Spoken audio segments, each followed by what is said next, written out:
시청자 여러분 안녕하십니까? 뉴스 리듬을 시작하겠습니다. 북미 양측 간 우호적인 분위기가 조성되면서 9월 중 정상회담이 열릴 것으로 전망됐지만 일단 달을 넘겼습니다. 지난 6월 판문점 회동 이후 아직까지 접점을 찾지 못하고 있습니다. 북미 회담 소식 뉴스 분석에서 자세히 전해드리겠습니다. 지방자치단체 산하 주요 공사 임직원의 친척 11%가 비정규직에서 정규직으로 전환된 것으로 확인됐습니다. 특히 지난해 고용세습 논란에 휩싸였던 서울교통공사가 심했던 것으로 확인됐습니다. GS 리테일이 적자 때문에 서울교통공사와의 계약 연장을 포기하면서 서울 6호선 상가 점포들이 거리에 나앉게 생겼습니다. 이 사연이 청원 게시판에까지 올라왔지만 서울교통공사는 계약상 어쩔 수 없다는 입장만 되풀이하고 있습니다. 문재인 대통령이 윤석열 검찰총장에게 개혁안을 직접 제시하라고 지시를 했습니다. 조국 법무장관을 수사 중인 검찰이 검찰 개혁에 항거하고 있다는 국민적 비판을 반영한 것으로 보입니다. 검찰이 어떻게 나올지 오늘 법설 시간에서 자세히 살펴보겠습니다. 오늘도 저희 뉴스 리듬팀은 시청자 여러분께서 꼭 아셔야 할 뉴스들을 선별해 준비를 했습니다. 먼저 이 시각 뉴스종합 터미널 시스템 뉴스통에는 어떤 뉴스들이 올라와 있는지 보시겠습니다.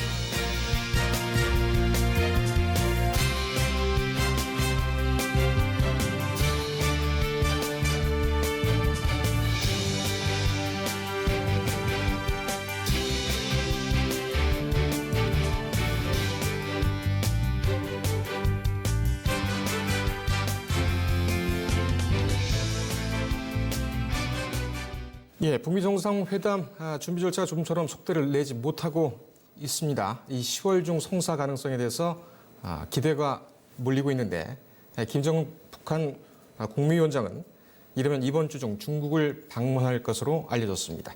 이 북미 정상회담을 위한 사전 교감 행보 아니겠느냐 이런 분석도 나오고 있습니다. 북미 정상회담과 북한 동향 취재 기자와 함께 알아보겠습니다. 정치부 최현영 기자 나왔습니다. 자, 최 기자 안녕하세요. 네, 안녕하십니까. 우선 오늘 국군의 날입니다. 예전 같으면 휴일이었을 텐데 오늘 문재인 대통령이 기념식 행사에서 주요 발언을 했었죠. 어떤 내용이 나왔습니까? 네, 말씀하신 대로 문재인 대통령은 오늘 그 대구 공군기지에서 열린 제71주년 국군의 날 기념식에 참석을 했습니다.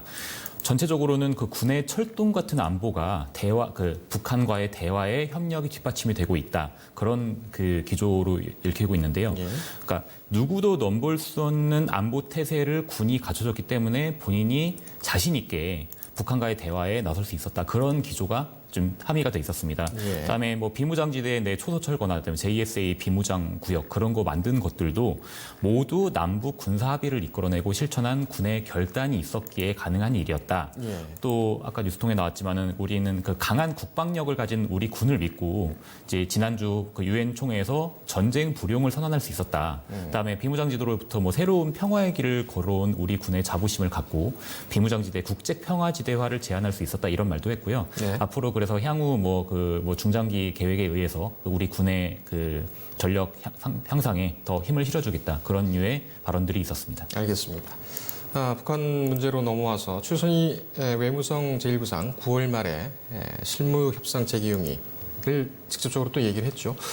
9월 달을 이렇게 한번 되돌아보니까는 북한과 미국 양쪽에서 북미 정상회담 재개에 대해서 긍정적인 시그널을 많이 보냈어요. 어떤 내용이 나왔는지 좀 먼저 볼까요?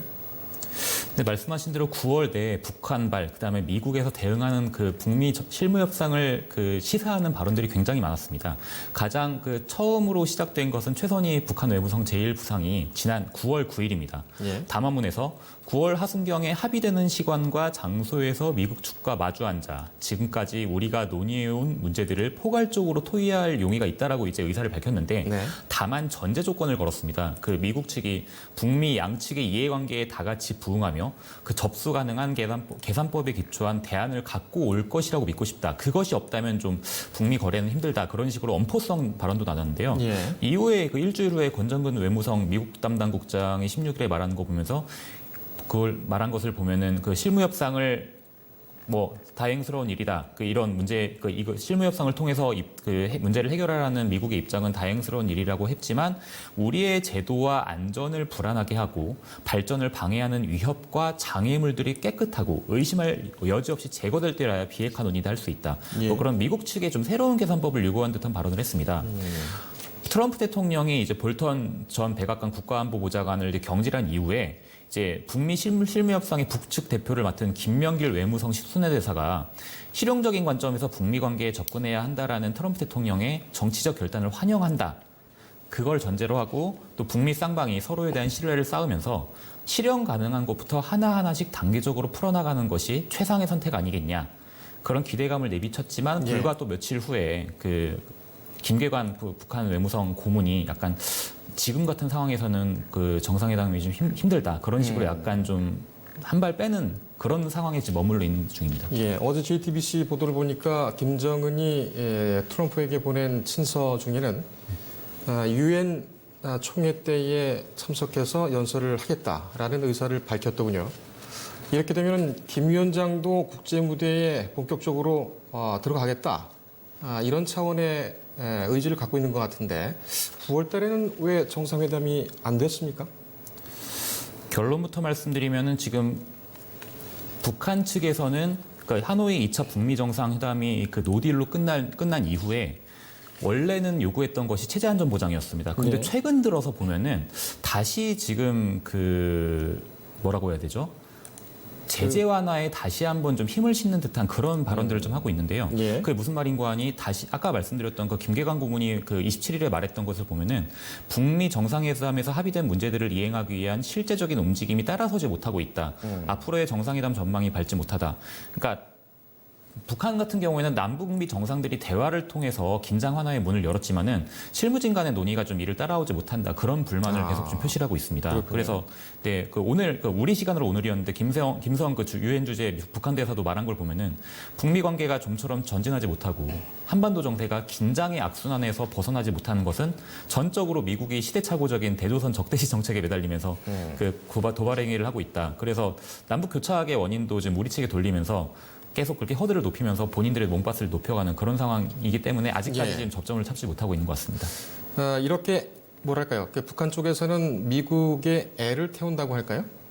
지금 트럼프 대통령의 재선도 있고 그런 상황에서 이번 고비를 그냥 넘긴다면은 미국이 계속 끌려갈 것이다. 이런 자체 판단도 하고 있는 것 같군요. 자, 협상을 안 할 수는 없을 것이고 향후 협상 과정에서 좀 우리가 짚어봐야 될 게 뭐가 있습니까?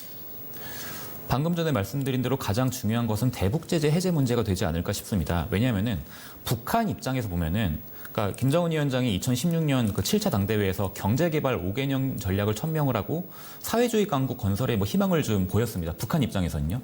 그 경제개발 5개년 전략에 약간 분기점이 되는 것이 결국에 내년도 2020년인데 그 안에 자국 주민들에게 이 목표를 달성할 수 있다는 희망을 보여줘야 됩니다. 근데 지금까지는 솔직히 아무것도 된 것이 없거든요. 예.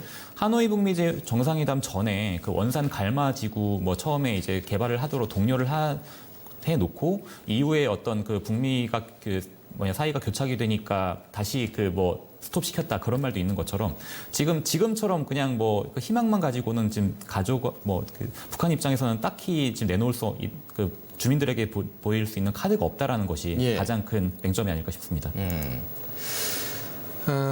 군사연수 문제를 좀 얘기를 해볼까요? 김계관 북한 외무성 고문이 지난 27일 날 네. 미국은 트럼프 대통령이 직접 중지를 공약한 한미 합동 군사연습을 재개하고 네. 조선에 대한 체제 압박을 더 강화했다. 이렇게 불편한 심기를 내비쳤어요. 네. 이것은 뭐랄까요?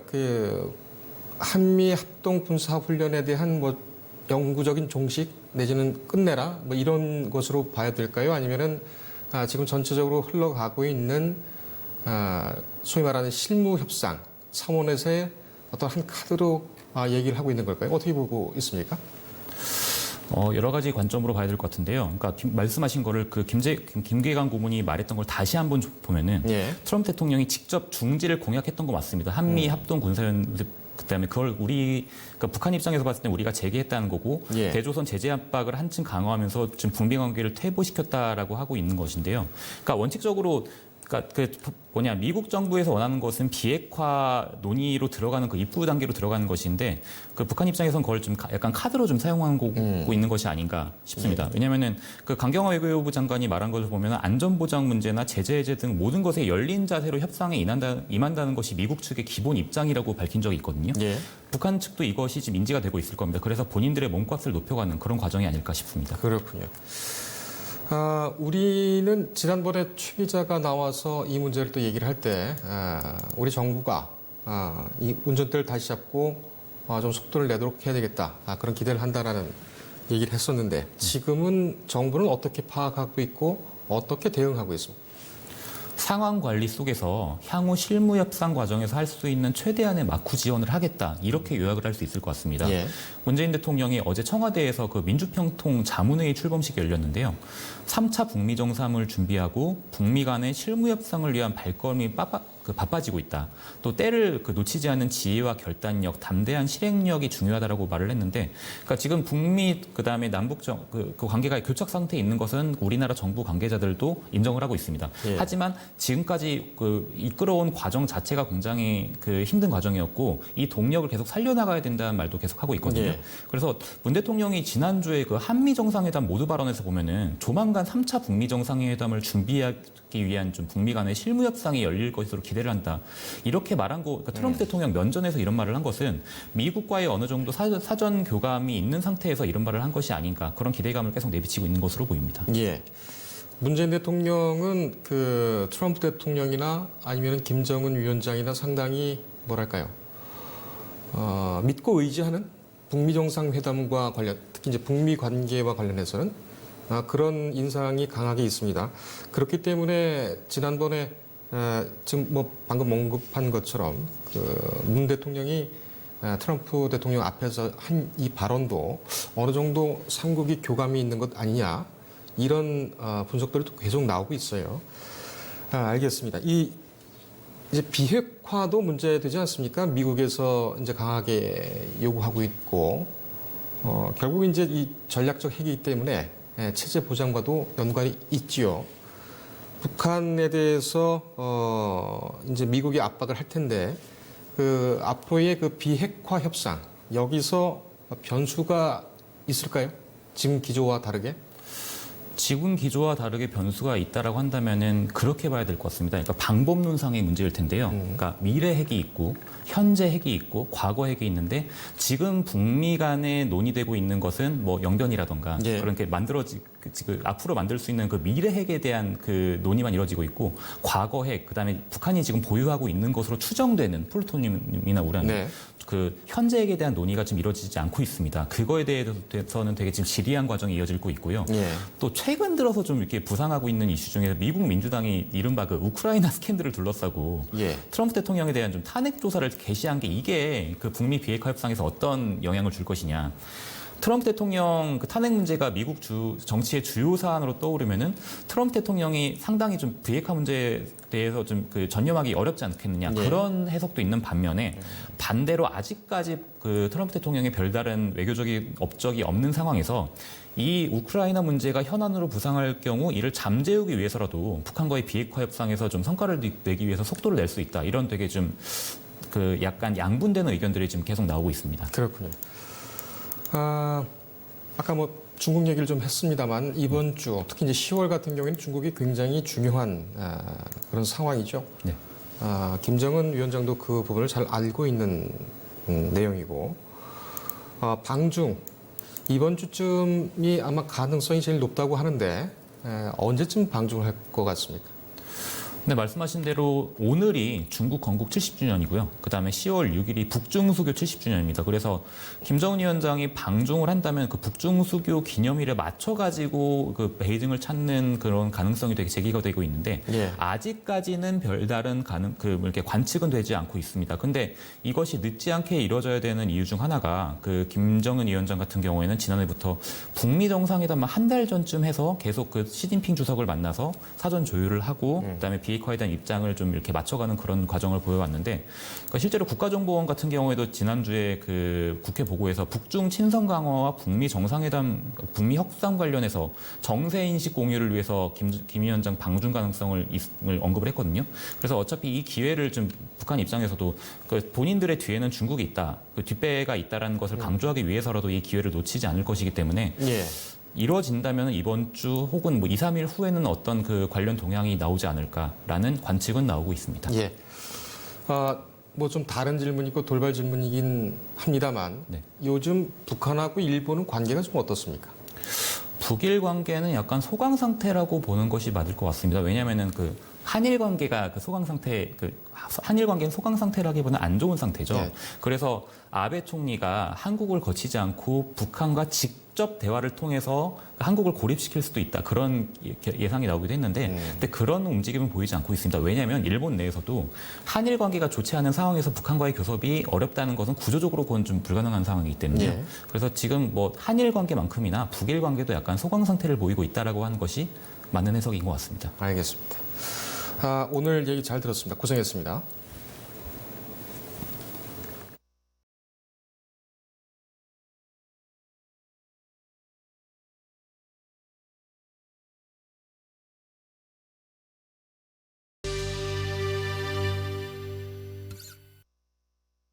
예, 우리나라가 아시아 국가로는 처음으로 남미의 주요 국가 5개 국가와 맺은 자유무역 협정이 오늘부터 포괄적으로 효력을 발생을 합니다. 수출 기업들의 중미 진출이 활발해질 것으로 보입니다. 보도에 김광현 기자입니다. 정부가 아시아 국가로는 처음으로 중미 주요 5개국과 자유무역 협정을 포괄적으로 체결하면서 수출 기업들의 중미 진출이 활발해질 것으로 보입니다.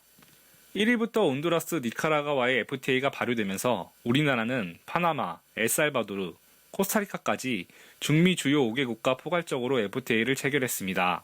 한 중미 FTA로 한국은 수입액 기준 98%에서 100%에 달하는 품목의 관세를 철폐하고 중미 5개국은 93%에서 99%에 해당하는 품목의 관세를 철폐하게 됩니다. 중미 5개국이 속한 중미경제통합3호국가 중미 공동시장은 미국, 캐나다, 멕시코로 구성한 북미 자유무역지대보다 규모는 작으나 아시아 국가와 포괄적 FTA를 체결한 바 없어 우리 기업으로서는 FTA를 적극 활용해 북미 시장을 선점할 필요가 있습니다. 한국무역협회는 지난달 30일 FTA를 활용한 북미 시장 진출 전략이라는 세미나를 열고 중미 5개국 국가별 FTA 활용 전략 등을 짚었습니다. 우리나라의 대중미 5개국 무역 결합도 지수는 2016년 기준 0.89로 하락해 세계 시장에서 우리가 차지하는 이상에 비해 중미 5개국과의 무역은 저조한 상황입니다. 이는 중미 5개국이 무역에 의존하는 미국, 멕시코는 물론 일본과 중국보다도 낮은 수치입니다. 중미 5개국 수출 동향에서도 올해 6월까지 누적 수출이 7.8억 달러에 불과해 회복세를 이어가지 못할 가능성이 컸습니다. 높은 발전 가능성을 지닌 중미 5개국을 상대로 새로운 모멘텀이 필요한 시점에서 이번 FTA가 적절히 발효된 것입니다. 이번 FTA로 우리 기업들은 이를 활용해 아시아 경쟁 기업들에 비해 유리한 환경에서 활동을 이어갈 수 있게 됐습니다. 중미 시장에서 수입 수요가 많지만 관세 장벽으로 인해 수출이 상대적으로 부진했던 한국산 자동차 및 자동차 부품, 가공음료, 타이어 축전지 등 주요 공산품이 관세 혜택을 받을 것으로 보입니다. 뉴스토마토 김강현입니다.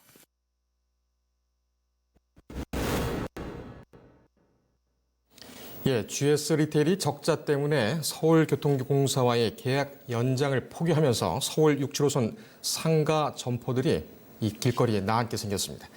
서울교통공사는 계약에 따른 결정이기 때문에 어쩔 수 없다는 그런 입장이지만 이 전문가들은 공사가 계약을 적극적으로 유지할 의지가 있다면 방법은 얼마든지 있다고 비판하고 있습니다. 이 소식 홍현 기자가 취재했습니다. 서울 6, 7호선 지하철 상가 점포 406곳을 임대 관리하던 GS 리테일이 서울교통공사와의 계약 연장을 포기하면서 해당 점포들이 영업을 못하게 됐습니다. 목돈을 투자했지만 당장 계약 만료를 한 달 앞두게 된 임차인들은 당혹스러운 상황입니다. 지하철 상가 임차인의 피눈물이라는 제목의 청와대 국민청원을 올린 이항실 씨는 현재 6호선 화랑대역에서 빵집을 운영 중입니다. 2억 원을 투자해 2017년도 2월에 영업을 시작했지만 3년도 채 되지 않아 원상복구 통보를 받았습니다. 다음 계약이 결정될 때까지만이라도 장사를 하게 해달라고 했지만 교통공사 측은 현행법상 힘들다는 입장입니다. 지하철 상가 계약은 지방계약령법 때문에 전차인과 직접 계약은 불가능하며 공개 입찰을 거친 뒤 2번 육찰되면 가능하다는 겁니다. 그러나 전문가들은 약정을 통해 해당 문제를 충분히 해결할 수 있다고 봅니다. 네, 어쨌든 하여튼 법이 있다고 하더라도 당사자들 간에 그런 약정을 하면 그 약정이 우선하는 것이겠죠. 그렇게 해서 지금 같은 경우에는 뭐 상가 건물 임대차 보호법 이런 걸 좀 적용시켜가지고 하여튼 공사 측의 의지에 따라서 계약을 그렇게 하겠다고 하면 할 수도 있는 문제긴 하겠죠. 5년 전 당시 서울도시철도공사는 GS 리테일에 공간을 임대하고 GS 리테일은 이를 활용해 수익을 얻는 방식의 사업 계약을 맺었습니다. 5년 계약 후 5년 연장이 가능해 대부분 상인은 10년까지 장사를 할 수 있다고 생각했습니다. 하지만 GS 리테일의 적자로 계약 연장은 이뤄지지 않았습니다. 위탁업체가 빠지면서 점주들은 철거 비용을 들여 가게를 빼고 재입찰에 새 계약을 맺으면 다시 인테리어를 해야 합니다. 법을 앞세우기보다 자영업자들을 위한 교통공사의 문제 해결 의지가 무엇보다 필요해 보입니다. 뉴스토마토 홍련입니다.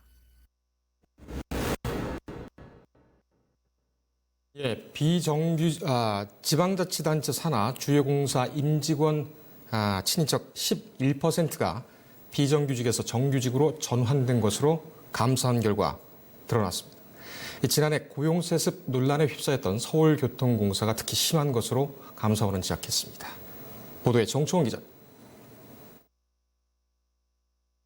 서울교통공사 등 5개 공공기관에서 임직원의 친인척 11%가 비정규직에서 정규직 전환된 것으로 드러났습니다.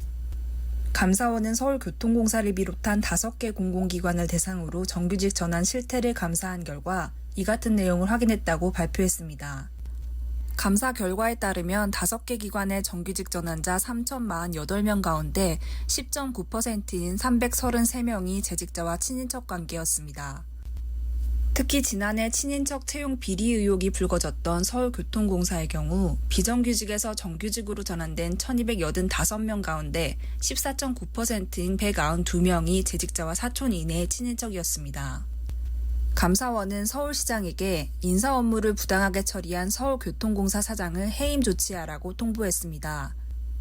또한 채용 업무를 부당하게 처리한 공공기관 직원 등 총 72명에 대해 신분상 조치를 요구했습니다. 이 중 29명에 대해서는 검찰 수사를 요청했습니다. 아울러 관계부처에는 재발을 방지하기 위한 제도 개선안 마련을 촉구했습니다. 박은정 국민권익위원회 위원장과 이재갑 고용노동부 장관도 정부 서울청사에서 브리핑을 열고 이번 감사 결과와 관련해 엄정한 후속 조치를 진행하겠다고 밝혔습니다. 반면 서울시는 이번 감사 결과와 관련해 조직적인 채용 비리나 고용 세습은 없었다고 반발했습니다. 서울시는 이번 감사 결과 중 일부 내용에 대해서는 재심의를 청구하겠다는 입장입니다. 뉴스토마토 정초원입니다.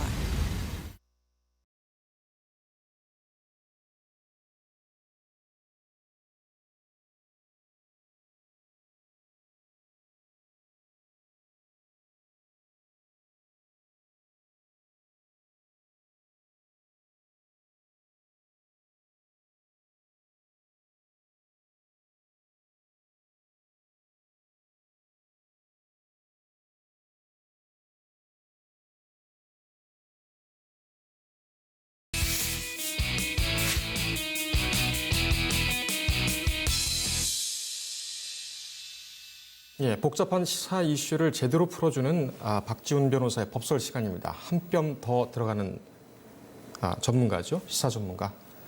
박지훈 변호사 나오셨습니다. 안녕하세요. 안녕하십니까? 네. 고유정 재판 얘기 좀 먼저 해보겠습니다. 네. 조국 장관과 검찰 얘기는 헛들 많이 해서 일단은 좀 뒤로 빼겠습니다. 고유정이 4차 공판이 어제 있었죠. 네. 4차 공판이 있었는데 입을 열었습니다. 그 밖에서는 고개를 푹 숙이고 안으로 들어갔다고는 하나, 그 법정 안에서는 A4 용지 8장 분량인가요? 8장 분량에 그 모두 진술서를 가지고 할 말은 다 했다. 이렇게 얘기를 하고 있습니다. 이거 찬찬히 좀 같이 좀 뜯어보겠습니다. 맞습니다. 이 재판부에서 사실 변호인이 써온 모두 진술서를 3차 공판에서 자기가 좀 얘기를 하겠다고 하니까 변호인이 써온 거는 안 된다. 직접 당신이 수기로 적어오면 허락해 주겠다라고 얘기를 했고요. 예. 정말 수기로 A4 용지 8장을 적어 왔습니다. 네. 그래서 4차 공판 때 그것을 하나하나 읽으면서 한 10분 정도 지났을 때는 좀 눈물도 글썽였고요. 그래서 이제 그 내용의 주된 내용은 많은 내용들이 있습니다. 뭐 반성한다는 내용도 있고 참여한다는 내용도 있고 여러 가지가 있는데, 참여를 한다면 예컨대 모든 범죄 사실을 인정했을 때 참여가 되는 겁니다. 근데 모든 범죄 사실을 인정하지 않고 그대로인 상태에서 그 전 남편의 명복을 빌며 그 부분, 내가 했던 부분에 대해서 반성하며 이런 얘기를 하고 있는데, 그 부분은 지금 큰 의미는 없다 이렇게 생각이 듭니다. 1차 공판에서 모두 진술 기회를 보통 주죠. 근데 다른 재판, 일반적인 재판에서도 이렇게 고유정처럼 원한다면 진술을 할 수가 있습니까? 모든 진술을?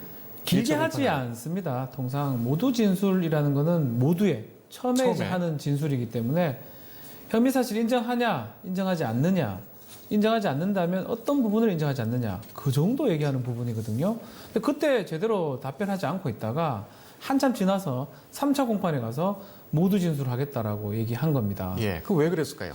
그러니까 1차, 2차 아마 검찰이 가진 증거, 자신들이 주장할 쟁점 이런 것들을 좀 봤던 것으로 보입니다. 3차에 와서는 주장할 수 있는 부분도 충분히 정리가 됐고, 그러다 보니까 3차에서 모두 진술하겠다 요청을 했고요. 예. 법원 같은 경우는 재판부에서는 1차가 아닌 3차, 특히 4차에서 좀 해야 되는 상황이 생기기 때문에 공판이 아니면 기일이 연장되는 효과가 있는 거거든요.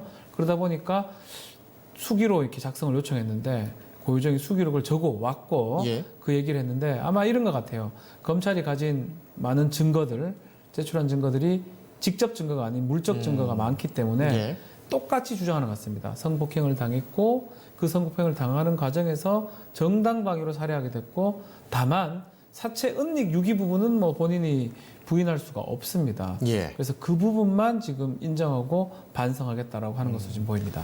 고유정 재판 문제를 다룰 때 변호사님께서 고유정에게는 시간을 끄는 것이 유리할 것이다. 그리고 그런 전략으로 나갈 것이다라고 전망을 하셨는데 그게 그대로 들어맞고 있군요. 그렇죠. 시간 끄는 전략 중에 하나죠. 재판부 입장에서 살인사건입니다. 살인사건이고 동기도 지금 조금 찾기가 아니면 명확하지 않는 상태라고 봐야 되고 증거 부분도 좀 그렇거든요. 그런 상황이면 혹시라도 법정에서 자백의 어떤 가능성도 있기 때문에 그런 기회를 준 것으로 보입니다.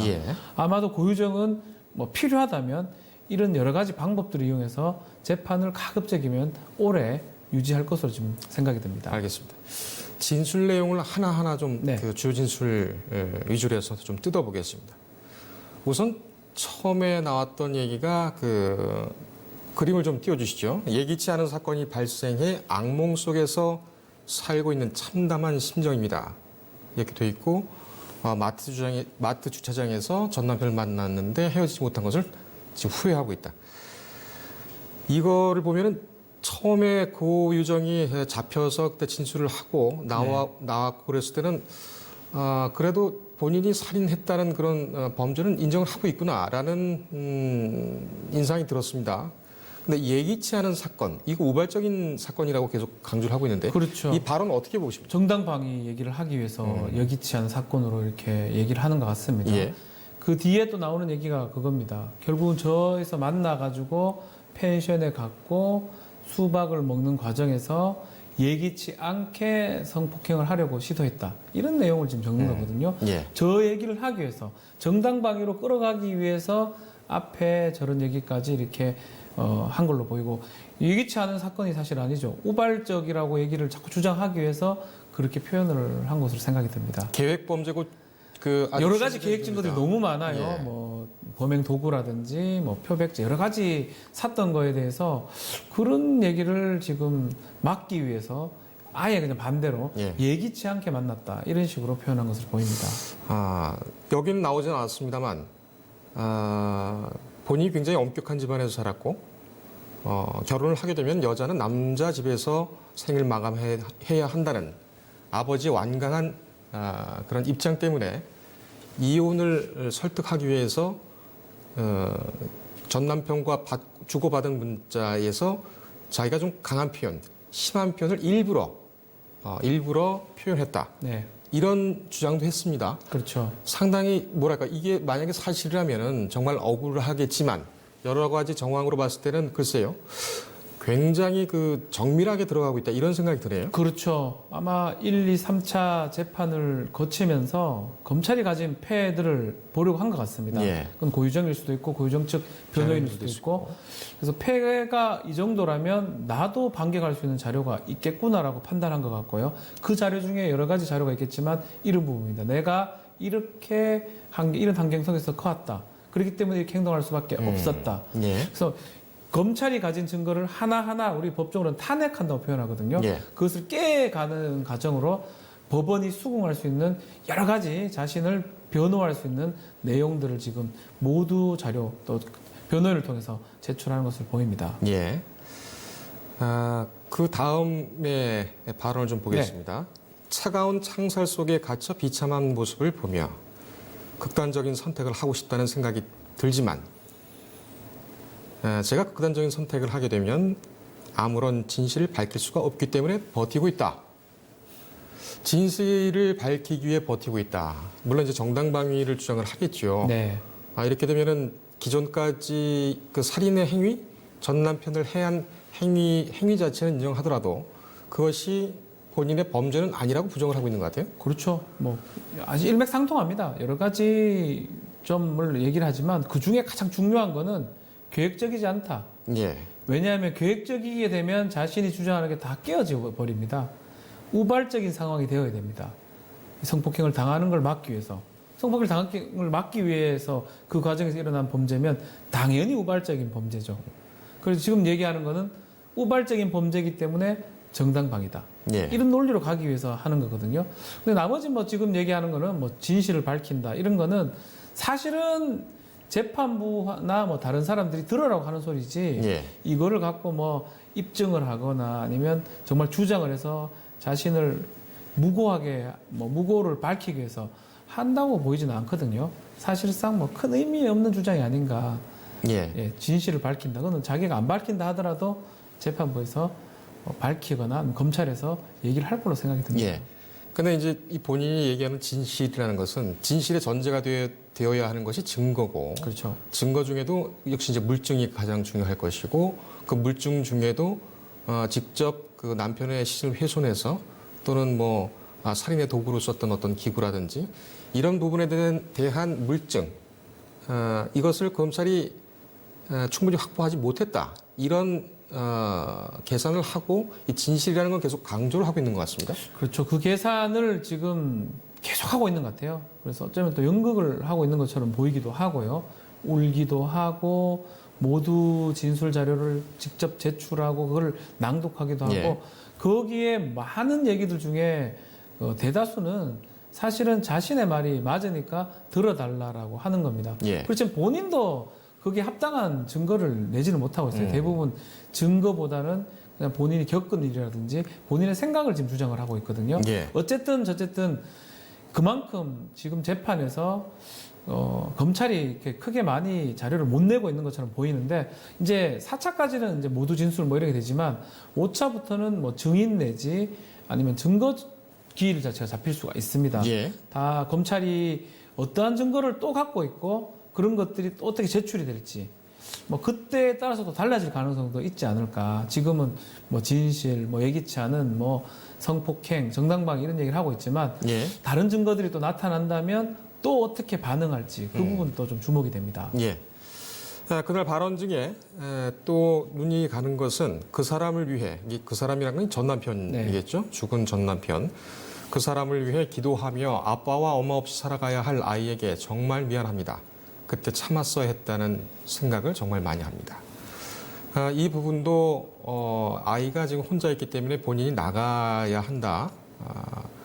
본인이 보살펴야 한다는 그런 주장은 또 계속을 하고 있죠. 이게 참 말이 안 되는 이 거거든요. 부분이 정말 모순이라고 저는 생각을 하는데. 유족이 있어요. 저 재판에 지금 참석을 하고 있습니다. 피해자들이. 반성을 하고 미안하다. 그때 참았어야 한다. 글쎄요. 미안하다라는 말의 전제는 사실을 인정을 하고 그 모든 것을 최소한이라도 사체의 어떤 일부분이라도 유족들한테 돌려주고 그걸 알려준 다음에 이런 얘기를 한다면 그 미안함이 재판부나 유족한테 반영이 될 수가 있습니다. 근데 남편한테 미안하다, 아이한테 미안하다 이렇게 하면서 그때 참았어야 된다. 이 맥락을 다 보면 결국은 성폭행 당했는데 성폭행 당한 것도 참아서 정당방위가 되긴 됐지만 그것도 안 했었으면 한다. 이런 이상한 논리로 지금 얘기를 하는 거거든요. 그렇군요. 그게 뭐 단언할 수는 없지만 그렇지만 이 미안하다 이 말 자체가 아이한테 뭐 미안할 수도 있겠지만 남편한테 뭐 얘기하는 거는 조금 맥락이 맞지 않다. 억지다. 그래서 유족들 입장에서는 상당히 뭐 야유도 많았고요. 그 법정에서는 상당히 좀 불만들이 많이 터져 나왔던 게 사실입니다. 변호사님은 이제 군판사도 하셨고 피고인을 데리고 또 검사를 데리고 재판도 해보셨지 않습니까? 예, 이런 비슷한 류의 피고인들을 많이 보신 적이 있습니까? 어떻습니까? 말을 많이 하지 않습니다. 말을 많이 안 하고요. 피고인들은 일단은 재판을 하러 오면 위축이 되거든요. 평생 한 번 정도 대부분 받으니까요. 그래서 위축이 되고 또 본인이 억울하다면 표현을 그렇게 조리 있게 하지를 못해요.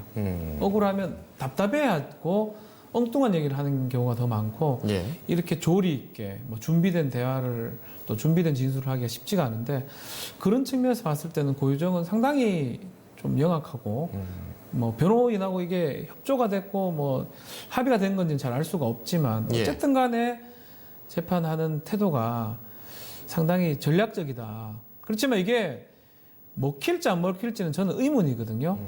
이게 뭐 무죄가 되면 모르겠지만 많은 증거들이 고유정이 범인을 가리키고 있고 그 증거가 비록 뭐 확실한 직접 증거는 아니지만 간접 증거가 다수 있기 때문에 과연 이런 얘기를 한다면 이게 반성으로 보여지지가 않고 전혀 자기의 행동에 대해서 지금 반성하지 않는 걸로 되기 때문에 오히려 이런 행동을 한다면 좀 중형으로 갈 가능성이 더 크지 않을까 저는 그렇게 생각이 듭니다. 오히려 불리하게 작용할 것이다. 맞아떨어져야 됩니다. 얘기를 할 때 그만한 논거들이 맞아떨어져야 되는데 그 논거도 없이 그냥 자신의 생각이라든지 상상에 의해서 계속 주장을 하는 거거든요. 그것도 이제 맞지 않다고 봐야 됩니다. 모두 진술 작성하고 이럴 때 또는 피고인이 직접 발언을 하고 할 때 이때 영화에서 보면은 뭐 변호인과 사전 교감이 없이 준비 없이 하게 되면은 변호인 제지도 하고 그런 거 봅니다. 보통 우리나라 지금 실무에서 하고 있는 그런 재판정에서도 법정에서도 피고인이 발언을 할 때 사전에 다 변호사하고 변호인과 다 얘기를 합니까? 어떻습니까? 피고인이 특별한 경우는 발언하는 경우가 없습니다. 없고 재판부에 있을 때는 이제 판사를 기준으로 왼쪽이 변호인하고 피고인이 앉아 있고 오른쪽이 검사가 앉아 있는데 이쪽에 앉아 있을 때는 거의 변호인이 답변한다고 보면 됩니다. 근데 이제 간혹 피고인 신문을 합니다. 증인 말고요. 피고인을 직접 증인대로 판사 맞은편에 두고 있을 때는 발언을 하죠. 그때 발언할 때 변호사가 걱정하긴 합니다. 혹시나 엉뚱한 얘기를 할까봐 걱정하긴 하는데 그때는 좀 미리 얘기를 합니다. 이런 질문을 할 때 이게 답변하는 게 좋겠다. 근데 일반적으로 이 당사자석에 있을 때는 질문이 거의 없고 발언할 기회가 없기 때문에 얘기를 안 하는데 고유정 같은 경우는 이제 모두 진술이라는 그 A4 용지를 통해서 자기의 발언을 한 것으로 좀 생각이 듭니다. 법정에 이제 들어가서 재판을 직접 지켜보면 특히 이제 공판이겠습니다. 형사 재판 같은 경우에는 이 재벌들 그러니까 권력형 범죄 또는 재물 범죄 이런 것을 한 웬만한 사람 아니고는 강력범이라든지 이런 사건으로 들어오게 되면은 아까 변호사님께서 말씀하셨던 것처럼 고개를 계속 푹 숙이고 그렇죠. 있더군요. 안 들어요. 예, 저도 대부분 보니까 그랬었는데 한 가지 기억이 나는 게 2004년도인가 유영철 그 연쇄살인 그렇죠. 예, 유영철 아마 그 20대였나 1심대였나 뭐 그랬던 것 같은데 네. 그때 제가 바로 법정 뒤에 앉아 있었는데 지금 말씀하신 것처럼 그 참고인 진술, 증인 진술, 네. 예, 증인 진술, 피고인 진술을 할 때에 갑자기 튀어나갔더군요. 법정으로.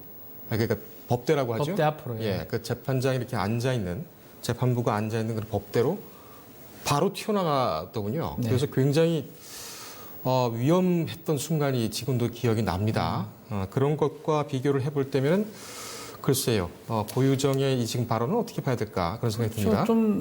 그렇죠. 뭐 완전 재판부에서 완전 자기 마음대로 얘기할 수 있도록 허락하지는 않았을 겁니다. 예, 아마도 뭐 추측할 수 있는 부분은 이번 모두 진술이 고유정이 그 당사자석에 앉아서 할 수 있는 예, 마지막 발언이 아닌가 저는 그렇게 생각이 듭니다. 예, 다만 증인들이 나왔을 때 귓속말로 합니다. 아니면 메모를 적습니다. 예. 변호사한테.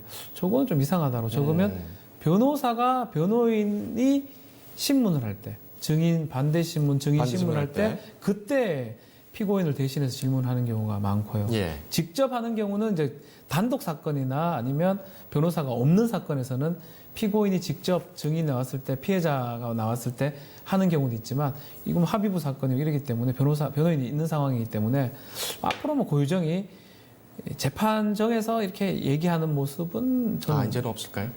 뭐 자기가 지금 유영철처럼 튀어나온다면 뭐 어쩔 수 없겠지만 예. 근데 머리가 영악하기 때문에 그렇게 하면 본인이 불리하다는 걸 알기 때문에 안 할 거라고 저는 생각이 듭니다. 일단 고유정과 변호인의 팀워크는 좋아 보이는군요. 네, 딱 예. 맞게 지금 하는 것 같습니다. 알겠습니다. 계속 이 발언에 대해서 좀 분석을 해보겠습니다. 다음 발언을 좀 보겠습니다. 마트에서 구매한 물품은 일상적으로 사용했던 것들이며 카레이에 졸피뎀을 넣지 않았다.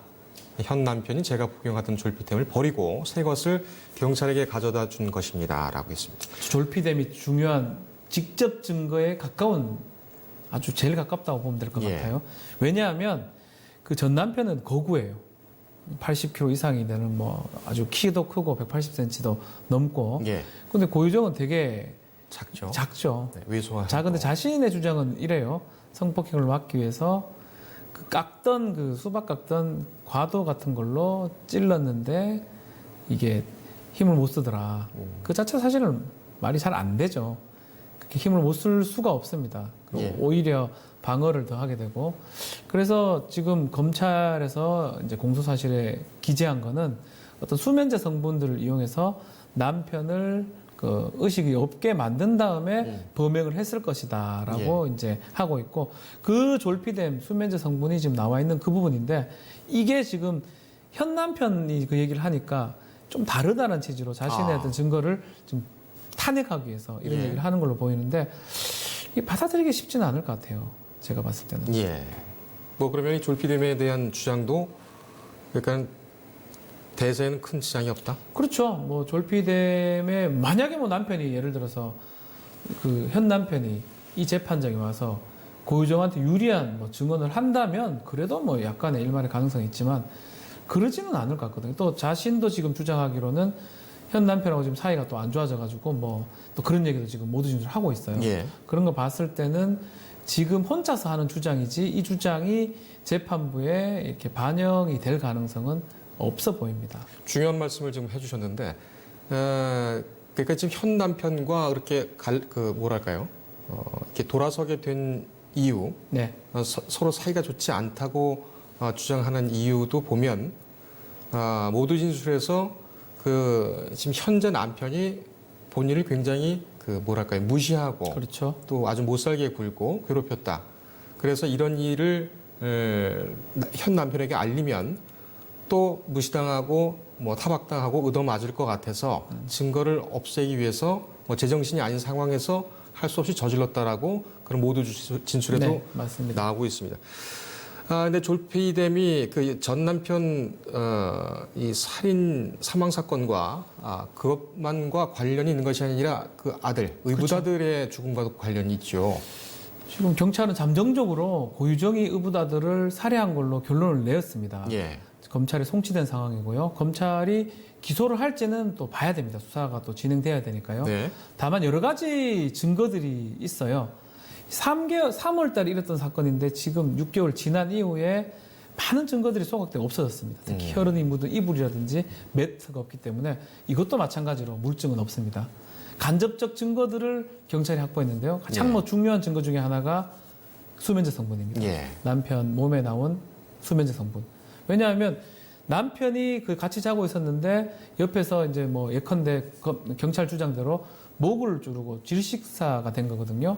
그렇게 하고 있으면 만약에 잠을 깊이 자지 않았다면 또 수면제 성분이 없었다면 그 소리가 들립니다. 예. 근데 계속 자고 있었다면 뭔가 수면 성분을 했지 않을까. 그게 첫 번째 증거가 될 수가 있고요.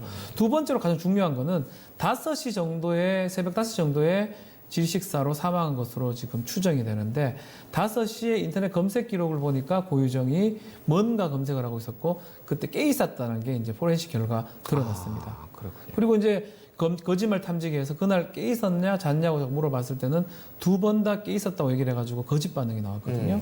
뭐 거짓말 탐지기는 뭐 증거로 쓰기는 어렵습니다. 그렇지만 그 신빙성은 상당히 있다고 봅니다. 예. 그렇기 때문에 그런 여러 가지 간접적인 증거를 봤을 때는 고유정이 의붓 아들 역시 살해했을 것으로 지금 추정을 하고 있는데 이것도 네. 문제는 직접 증거가 지금 좀 애매한 상황이거든요. 검찰 수사를 통해서 더 많은 증거를 확보할 수 있을지 기소까지 갈 수 있을지 지켜봐야 될 것 같습니다. 예. 지금 뭐 저희 방송을 보시는 시청자 여러분들이나 아니면은 그 다른 방송을 보시는 분들도 고유정에 대해서는 분노를 하고 계시죠. 하지만 지금 재판이 진행되는 상황에서 언론이 저렇게까지 유죄의 확신을 가지고 방송을 할 수가 있을까, 보도를 할 수 있을까, 그런 지적들을 하실 수가 있는데요. 지금 상황 같은 경우에는 글쎄요, 뭐랄까요, 모든 것이 다 그 본인을 가리키는, 그렇죠. 본인을 가리키는 그런 범죄, 아주 극악한 범죄의 주인공인데 그것에 대해서 좀 비상식적이고 비논리적으로 이 반박을 하는 그런 문제에 대해서 저희가 좀 짚어보고 있기 때문에 이 부분은 이해를 좀 해주시는 게 좋을 것 같습니다. 마지막 질문으로 좀 네. 드려보겠습니다. 여기 보면 그 교도소의 이 언론을 상대로 또 한 얘기 같아요. 교도소에서 뉴스를 보면 일상적으로 했던 행동들이 중계되는 게 너무 무섭습니다. 그러니까는 과거의 자기 졸업사진이라든가 아니면은 수감 전, 사건 전의 모습이 나오고 학교 학적이 나오고 이런 부분에 대해서 과장 추측이 돼서 보도가 된다. 이런 부분도 있고 그러면서 결과적으로 얘기를 뭐라고 했냐면 제가 저지른 행동에 정당한 죄를 받고 싶다. 뒤에 있는 거죠. 포인트가 뭐 중계 일부분 또 뭐 아들도 있고 이러니까 문제가 되겠지만 뒷부분입니다. 제가 저지른 행동에 대해서 죄를 받고 싶다. 사체 유기 은닉입니다. 3년 이하의 징역. 사체 유기은닉. 집행유예죠. 만약에 그게 맞다면 초범이라면요. 그것만 받겠다라는 겁니다. 그러니까 이거를 갖고 무죄 추정의 원칙이 적용됩니다. 모든 피의자, 피고인한테는 무죄 추정의 원칙이 적용되지만 참 그 원칙이라는 게 좀 그러네요. 고유정 사건을 봤을 때는 너무나 잔혹하고 너무나 계획적이고 어쩌면 모든 언론, 모든 사람을 속이려고 하는 모습이 있기 때문에 언론에서 좀 더 얘기를 하는 거고 이것도 마찬가지입니다. 자기가 누가 보면 맞는 말 같아요. 내가 잘못한 만큼 잘못한 건 벌 받겠다라고 하지만 결국은 나머지를 인정하지 않고 이 부분만 잘못됐기 때문에 사체 손상, 사체 은닉 이 부분만 받겠다 이런 뜻으로 보이기 때문에 예. 참 많은 사람들이 분노하는 것 같습니다. 예, 그러니까 정리를 하면은 고유정의 지금 주장은 남편이 사망한 것 그 사실관계는 맞고 네. 본인의 행위 때문에 그것이 원인이 돼서 사망한 것은 맞지만 맞다. 그것은 정당 행위였다. 네. 그렇기 때문에 살인죄는 성립되지 않고 다만 그 이후에 자기가 무서워서 시신을 훼손해서 내다 버린 유기한 그 부분은 내가 인정을 하겠다. 네. 이것 나중에 하면 이것도 인정 안 하는 거 아닙니까? 그거는 뭐 지금 CCTV나 뭐 다 있기 모든 때문에 게 다 그 됐기 부분은 때문에 그러니까 그런 꽤 전략적으로 하는 것 같습니다. 일반적인 살인범, 뭐 일반적 살인범을 표현하기도 그렇지만 일반적인 사람이 이렇게 하기 어렵습니다. 예. 뭐 알겠습니다. 살인범 일반적이라고 하기는 어렵겠지만 예. 어쨌든 사체, 손괴, 은닉 부분만 처벌받겠다라고 하는 네. 걸로 저는 그렇게 보입니다. 알겠습니다. 14일에 5차 공판이 시작되는데 이때는 이제 본격적인 공방이 시작이 되겠군요. 증거 조사를 할 거예요. 증거 조사를 하면 많은 감정도 나올 거고요. 예. 국가수원에도 감정원들도 나올 거고 뭐 아마 증거 조사를 하면서 이 재판의 모습이 좀 정해지지 않을까 생각이 듭니다. 알겠습니다. 고희종 사건 재판에 대한 분석을 좀 오래 하다 보니까 시간이 좀 많이 갔습니다만 이 부분을 좀 여쭤보고 가야 될 것 같아요. 문재인 대통령이 어제 발언을 했습니다. 이것은 직접 지시를 하겠다. 뭐 윤석열 검찰총장에 대한 직접적인 압박, 또 검찰에 대한 어떤 그런 경고 이렇게도 볼 수가 있지만 이 시대적인 그 과제인 검찰 개혁 내가 끝내겠다. 내가 직접 틀어쥐고 하겠다라는 대통령의 의지가 상당히 좀 보인다고 생각이 됩니다. 그래도 저는 뭐 멘트로 봤을 때는 검찰총장은 사실은 높아 보이지만 대통령, 장관 그 밑에 있다고 보는 게 맞거든요. 외청이에요. 법무부 안에 있는 외청, 예. 경찰청장, 국세청장, 뭐 이런 보훈청장 이런 얘기하면 제가 딱 맞겠네요. 예. 병무청장 그 같은 급수라고 보는 게 맞는데요.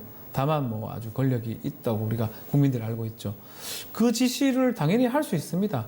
대통령은 당연히 뭐 민족 정당성을 국민들한테 유권자한테 받은 거기 때문에 예. 당연히 검찰총장보다 훨씬 정당성이 있고 오히려 정당성을 준 사람이기 때문에 예. 지시를 할 수 있는데 왜 이 시점에 했느냐가 중요하지 않을까 생각이 들고요.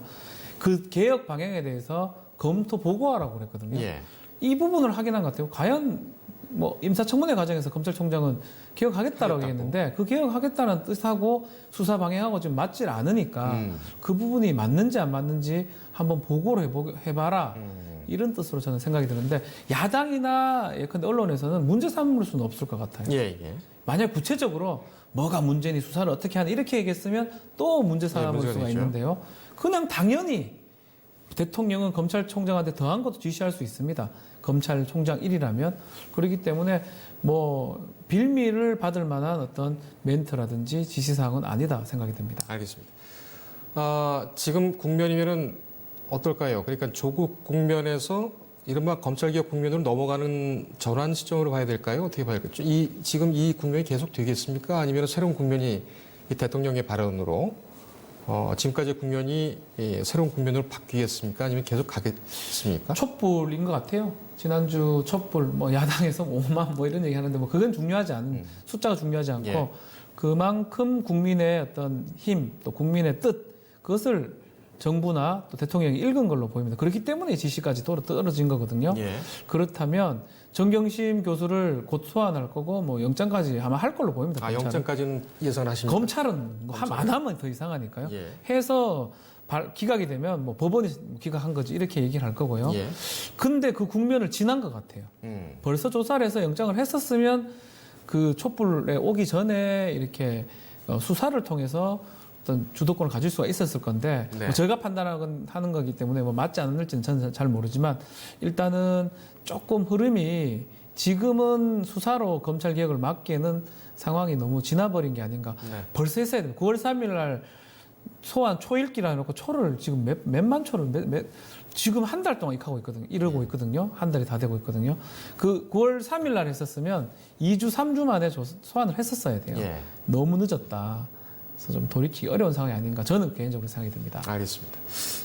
예. 그 서초동 그쪽에 사람들이 굉장히 많이 들어가군요. 5만이라는데 골목도 있고요. 저는 모르겠습니다. 뭐 100만, 200만까지는 아니겠죠. 저기 뭡니까? 저쪽에 예술의 전당이 또 그렇죠. 있어서 교대역 거기, 쪽도 있고요. 예, 굉장히 많더군요. 내방역인가요? 그쪽도 네. 있고요. 동서남북이라고 보면 돼요. 동서남북이니까 그게 뭐 100만 대군, 200만 삼국지에서 맨날 200만, 100만 대군이 나는데 100만 대군 아니잖아요. 예. 그 숫자는 사실 중요하지 않는데 그 어떤 열정이라든지 또 주최 측에서 예상한 사람보다 훨씬 많았다는 거 그게 더 중요하지 예. 않을까 생각이 듭니다. 인정을 해야 되겠고 대통령의 발언도 국민 명령을 받던 것이다 네. 이렇게 해석이 되겠습니다. 오늘 여기까지 하겠습니다. 감사합니다. 감사합니다. 돼지 열병도 있고 또 북미 문제도 있고 한반도 참 많은 일들을 가지고 있는데 제발 좀 국면이 정상화가 돼서 앞으로 계속 나가는 그런 국가가 됐으면 하는 바람입니다. 오늘 뉴스 리듬 여기까지 하겠습니다. 시청해주신 여러분 고맙습니다.